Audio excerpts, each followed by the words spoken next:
Welcome to the Cheating Secrets channel. We hope you enjoy today's story. Who would have thought that the birth of my first grandson would lead to the possible destruction of my 24-year marriage to Jane? I'm sitting in the back seat of a rented company van, a little further down the street from my daughter's house. I hope that what happens next won't put an end to what I considered a very loving and wonderful marriage. According to my daughter Sarah, Jane usually goes for a long run around noon on the days she visits her grandson. Sarah says Jane usually returns about an hour later looking quite flushed after her workout. I'm here to see what Jane's workout entails. My name is Bill Jones, and just a month ago, I was living the dream. My business is thriving, I'm 47 years old, and I'm a co-owner of a manufacturing plant on the brink of receiving a new patent that will revolutionize one of the plastic extrusion processes. If all goes according to plan, I'll make several million from the patent even after sharing the profits with my co-inventor and 5 investors who supported our development.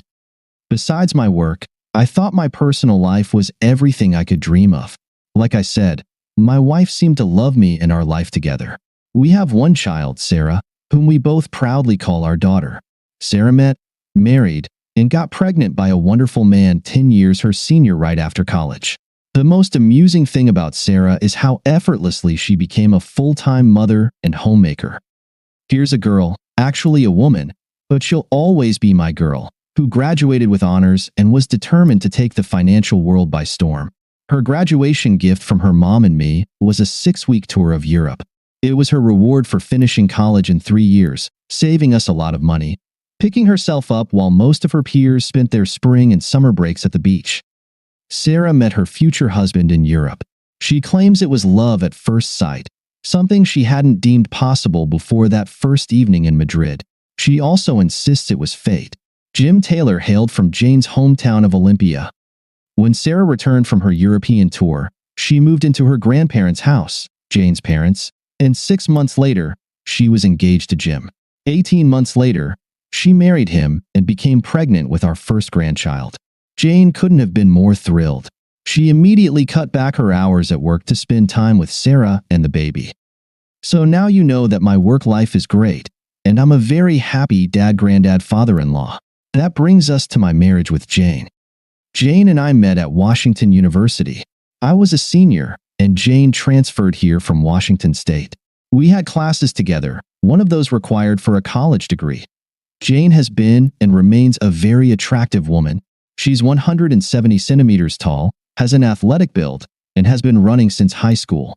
She has a stunning smile and beautiful brown eyes. I was smitten the first day I saw her, but our few conversations after class made me step back as she seemed reserved. By the end of the quarter, I gathered enough courage, and she accepted my invitation to go somewhere. One date led to another, and everything was falling into place for a long-term romance. I learned the reason for her hesitation after our 3rd or 4th date. She had recently gone through a very tough breakup. Jane caught her boyfriend of 2 years in high school and 2 years in college in bed with another girl. Jane endured his infidelity for almost 3 months before finally giving him an ultimatum. He had to choose.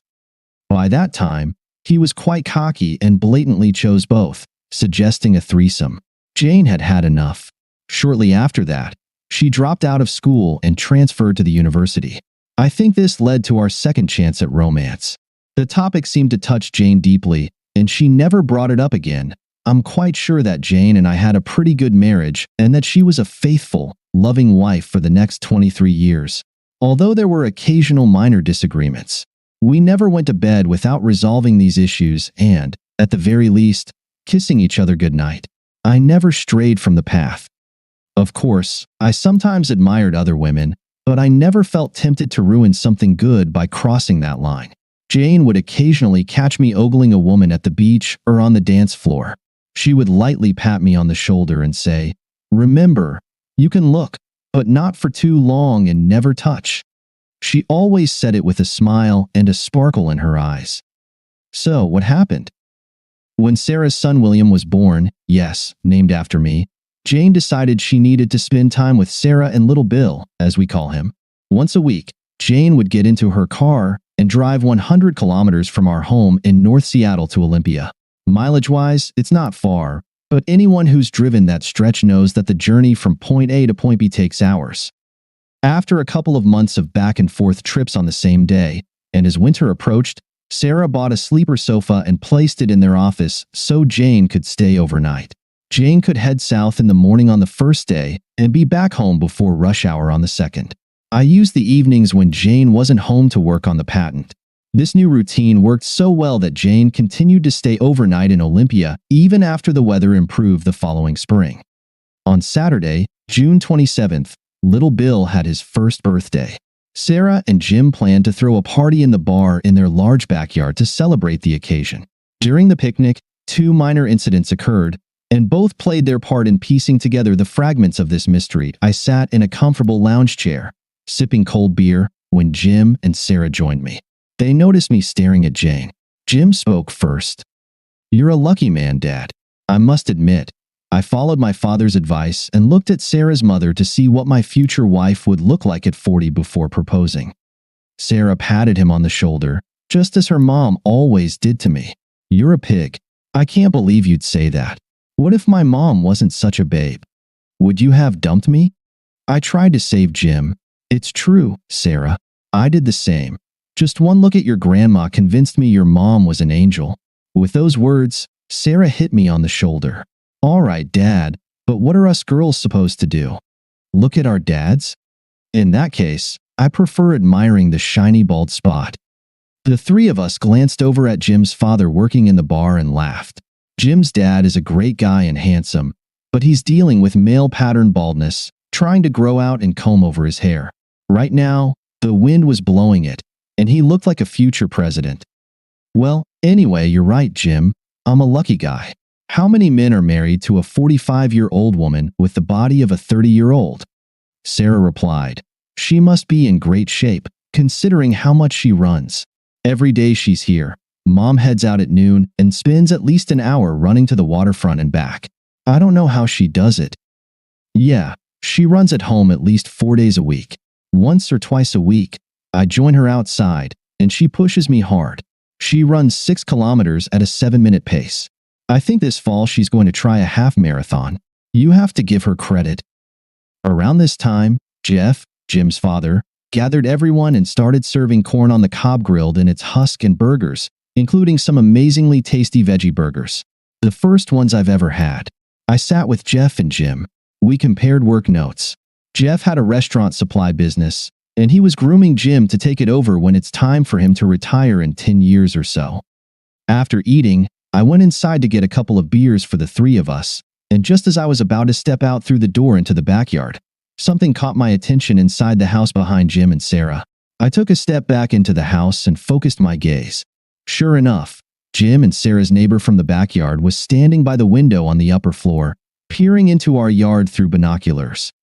I couldn't say for certain, but it seemed like he was watching the table where Jane, Sarah, and Jim's mom were sitting. Creepy. When I returned through the door to the backyard, the neighbor quickly lowered his binoculars and stepped away from the window. "Jim, what's up with your neighbor behind you?" I just saw him looking this way through binoculars.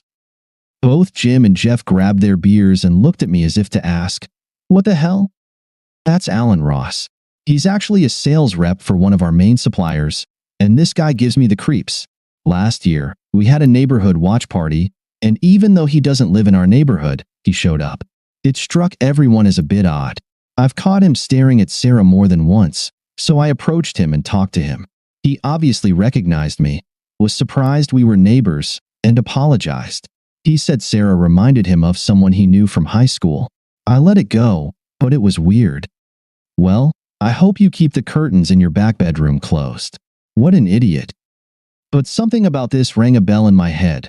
The day had been long, and by the time Jane and I headed home, I had forgotten about the neighbor. I only remembered on Sunday morning. Jane was out for one of her runs, and I was on my second cup of coffee, so I walked over to the bookshelf and pulled out one of Jane's high school yearbooks. We keep all these nostalgic things along with photo albums in the study. I searched for the name Alan Ross, and to my great surprise, there was a handwritten note in the margins. "Jane, these have been 2 wonderful years with you, and as your favorite song goes, we're just getting started. I look forward to the next year at WSU and all the years to come. Your eternal love, AL.SO. It was Jane's ex-boyfriend who lived right behind Sarah and Jim. Did she know? If she did, why didn't she say anything? These and dozens of other questions were swirling in my head until Jane came home and took a shower. By the time she came downstairs, I had a fruit and yogurt smoothie ready. As usual, Jane looked so fresh, blushing, and radiant. She looked so beautiful that I almost chickened out, but I held my breath and asked the million-dollar question. Jane, do you know someone named Alan Ross? Jane's response was so smooth. Looking back, it seems like she almost anticipated this question and was ready for the answer.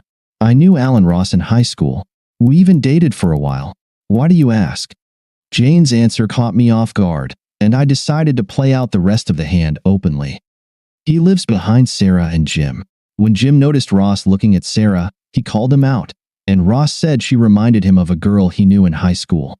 Considering how much Sarah resembles you at that age, I thought maybe you were the girl he was talking about.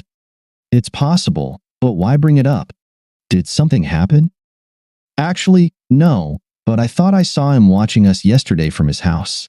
It just seemed a bit strange, that's all. Then events cascaded to this moment when I sat in this rented van. Firstly, the next time I went into the study, Jane's high school yearbook for the graduating class wasn't on the shelf anymore. It was like a punch to the gut. I had to sit in my leather chair and catch my breath. What the hell is going on? That's when Sarah's comment from yesterday's lunch popped into my head. Mom goes out for a run every day for an hour. The implications were too dreadful to contemplate. My Jane with another man? Should I confront Jane? Should I talk to Sarah? Or maybe hire a private detective? I remember reading something where someone asked, "You should ask yourself, would you be better off without her?" I didn't think I could bear Jane cheating on me, but would I divorce her?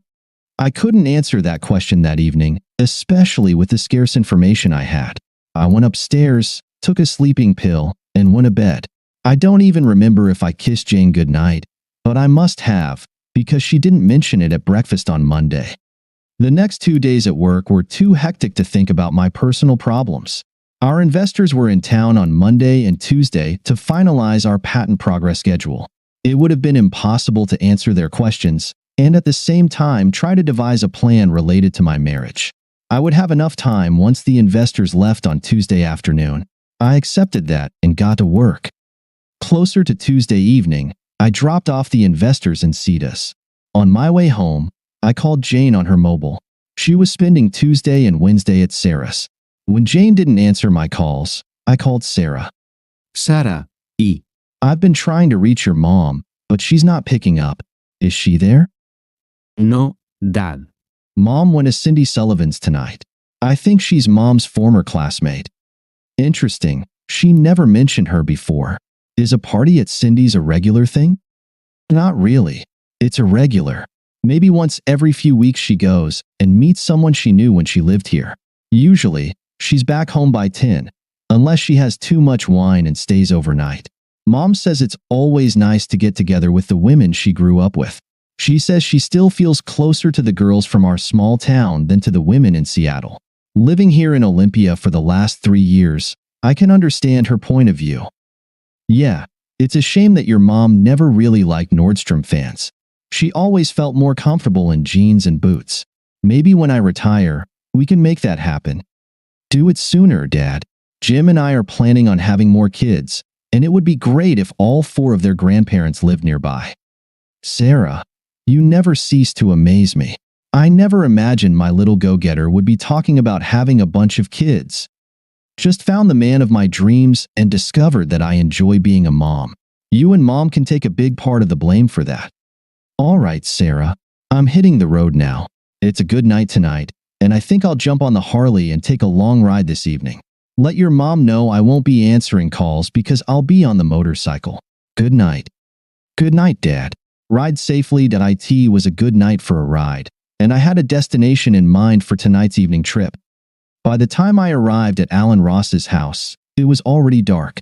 There was just enough light to slowly pass by his house and see the red Mustang Boss 429 in the driveway in front of the 2-car garage and no signs of Jane's Volvo. I was almost ready to accelerate when something made me stop. The license plate was one of those expensive state-issued ones. The plate had a WSU Cougar emblem, and the license number was Ross Boss.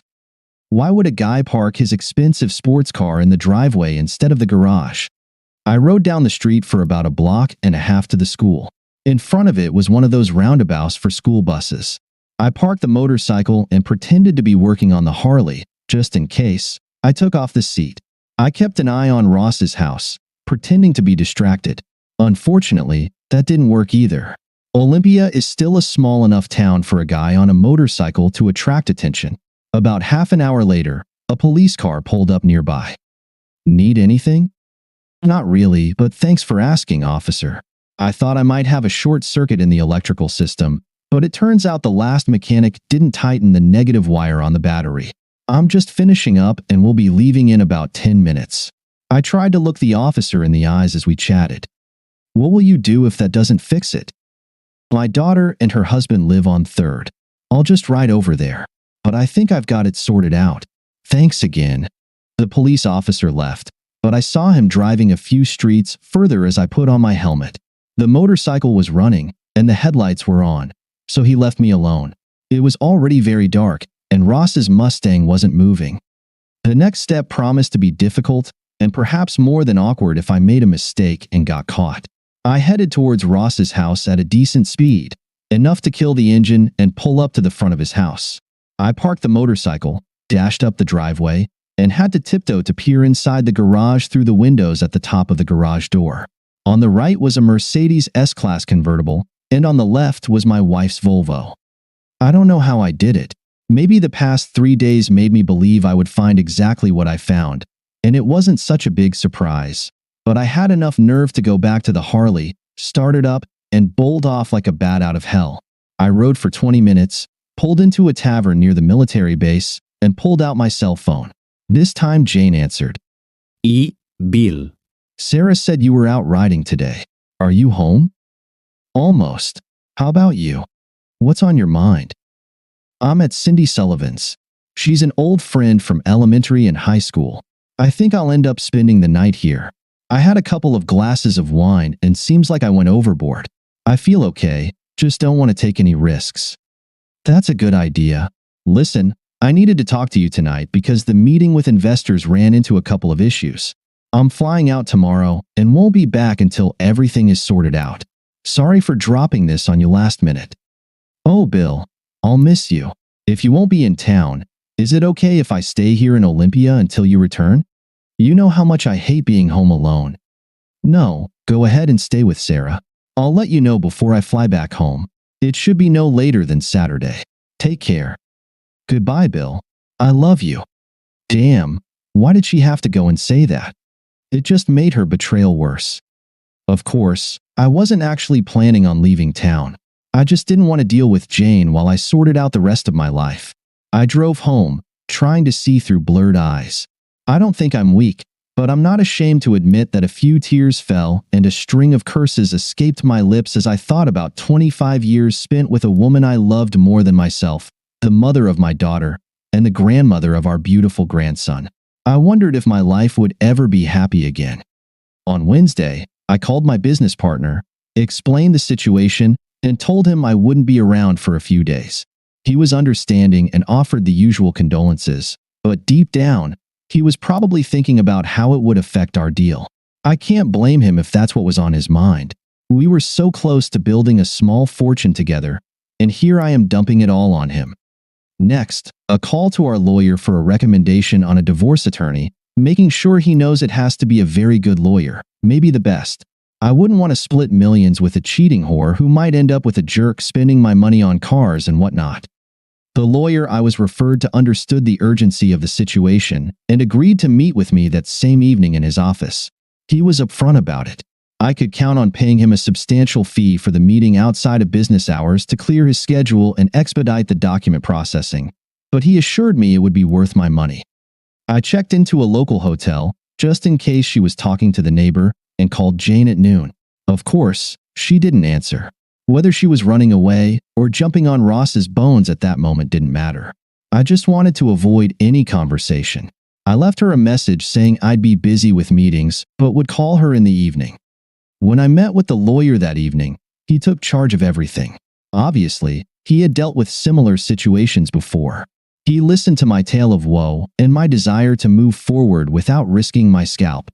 He said the documents would be ready by Friday morning and gave me a checklist for how to break up, bills to close, items to mark, how I wanted to notify Jane, etc. When he heard about my plan to serve divorce papers to Jane, he started shaking his head. I assured him I could do it without ending up in jail. He said he still didn't advise it, but he could understand my motivation. Just don't be stupid. On Thursday, I went through the checklist. One credit card remained open, Jane's, but the credit line had been reduced from $30,000 to $10,000. We were paying off the balance each month, so there wasn't much risk of alerting Jane before the payment day arrived. On Friday at 8 a.m., I sat in the lawyer's reception area. He nearly smiled as he walked in the door.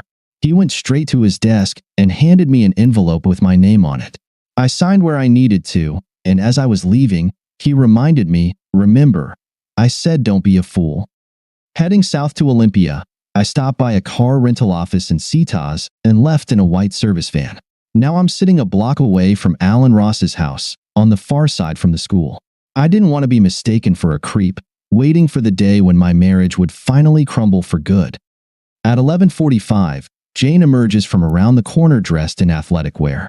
She heads towards Ross's house, climbs the steps, slips her hand under the planter, and enters the door as if it were her own home. At 11:55, Alan Ross pulls up in his Mercedes and parks in the garage. At 11:56, I pull up in the van to Sarah's house. Sarah is surprised to see me, but not as much as when I tell her why I'm here. I tried to explain it to her in a way that wouldn't shock her, but that's probably unrealistic. I asked her to call her husband Jim and meet us at home as soon as he can leave. I knew that when it all ends, Sarah would need Jim's strength. No, Dad, no. This just can't be true. Mom loves you. She would never cheat on you, and I can't be that naive. If she were cheating, I would know. You must have misunderstood everything. Sarah, I would give anything for this not to be true. I've loved your mother for over 25 years. Damn it.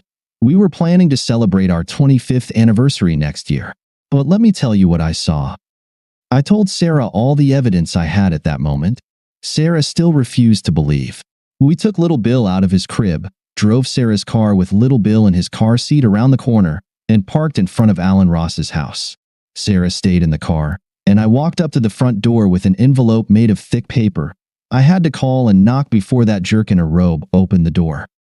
"Who the hell are you?" said the pleasant guy. "I'm Jane's husband. Would you please call her to come to the door? I want to talk to her." He stood there with his mouth open. He tried to slam the door, but I was ready for it and wedged my foot in the frame.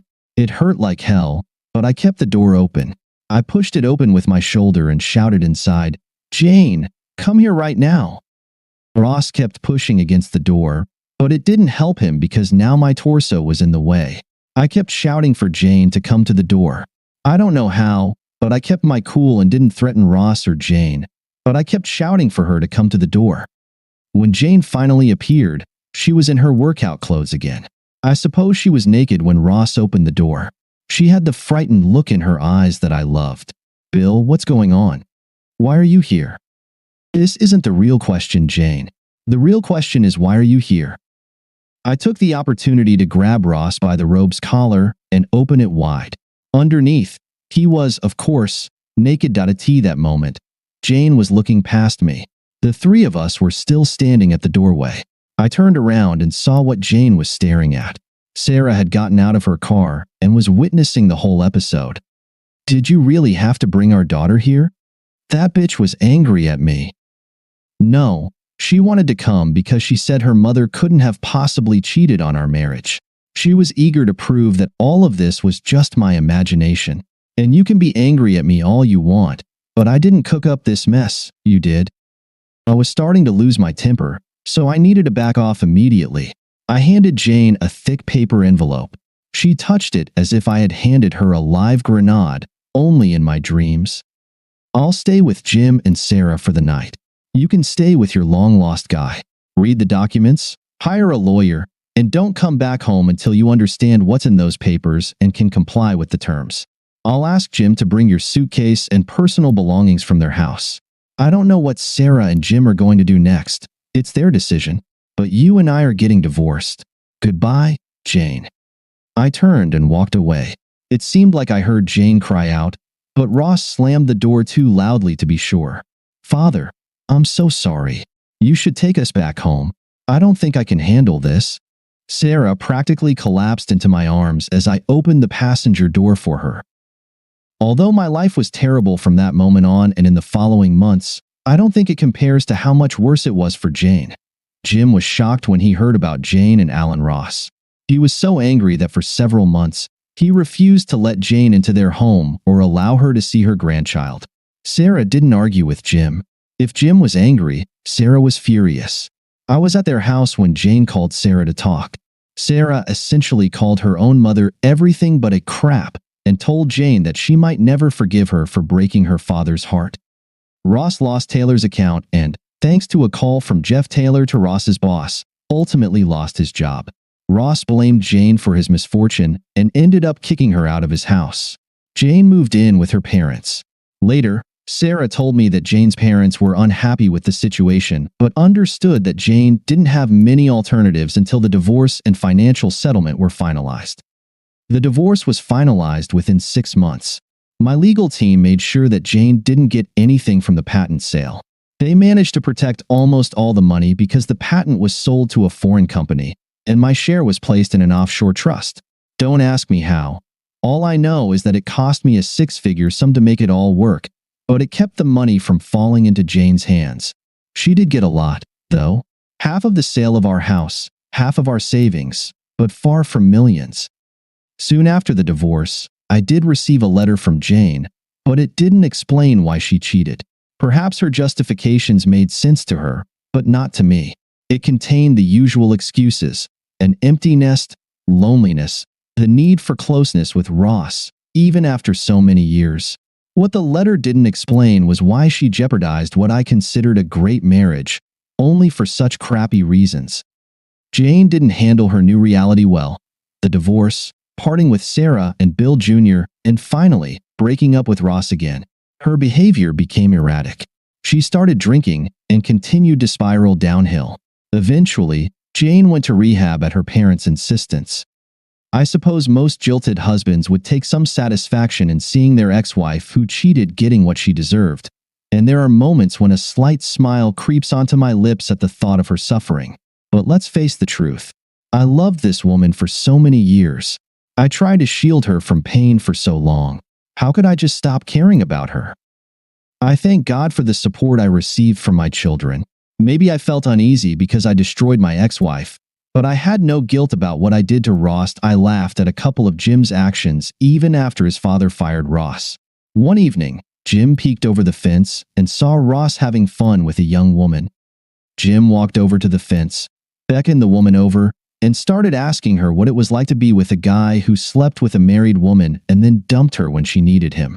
Jim chuckled as the woman walked out through the side gate. He watched as Ross came out of his back door with 2 glasses of wine in his hands, scanning the yard for his companion.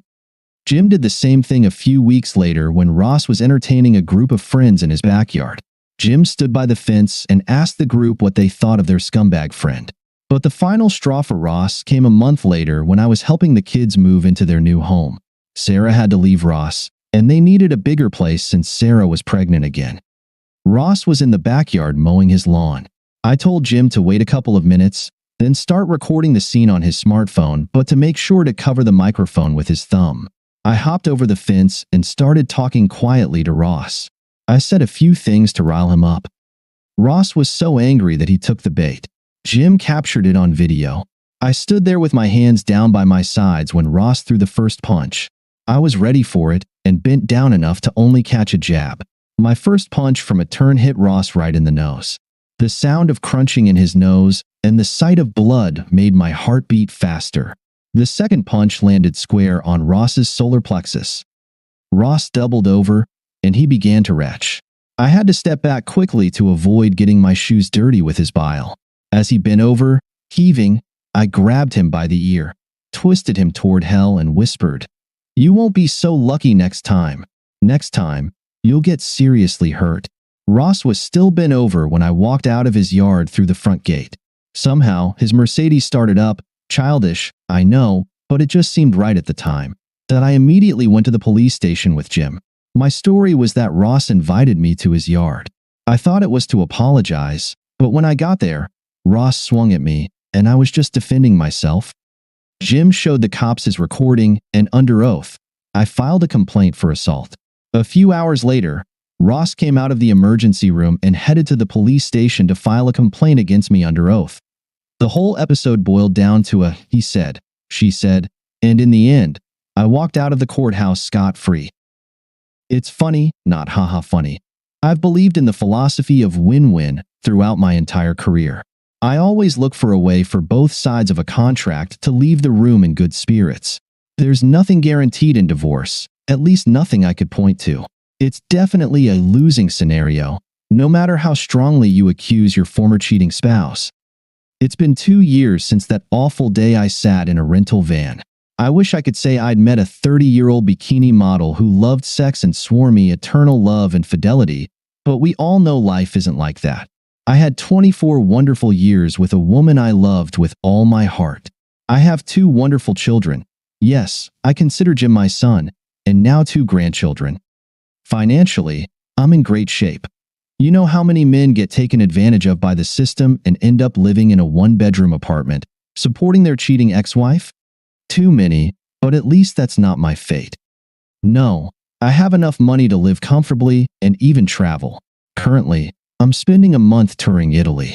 I even participated in the MotoGP races at Mugello.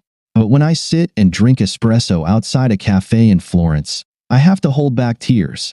Jane and I always talked about doing this together. Going on a motorcycle tour of Italy with no deadlines and just each other. Now I'm doing it without her. Jane has been released from the rehabilitation center but still lives with her parents. Sarah and Jim allow her to visit the grandchildren for no more than an hour each month. I think Sarah does this as a form of torture. She still hasn't forgiven her mother. I'm haunted by the question, how could she do this to us? Life isn't a movie where answers are given before the credits. It's more like a Joseph Conrad novel. Life just is, often absurd, and good guys don't always win. I finish my espresso, put my helmet back on, start the motorcycle, and head into my own heart of darkness. Thank you for being with us and listening until the end. If you found it interesting, please subscribe, give us a like, and leave your comments. And we'll see you on the Cheating Secrets channel.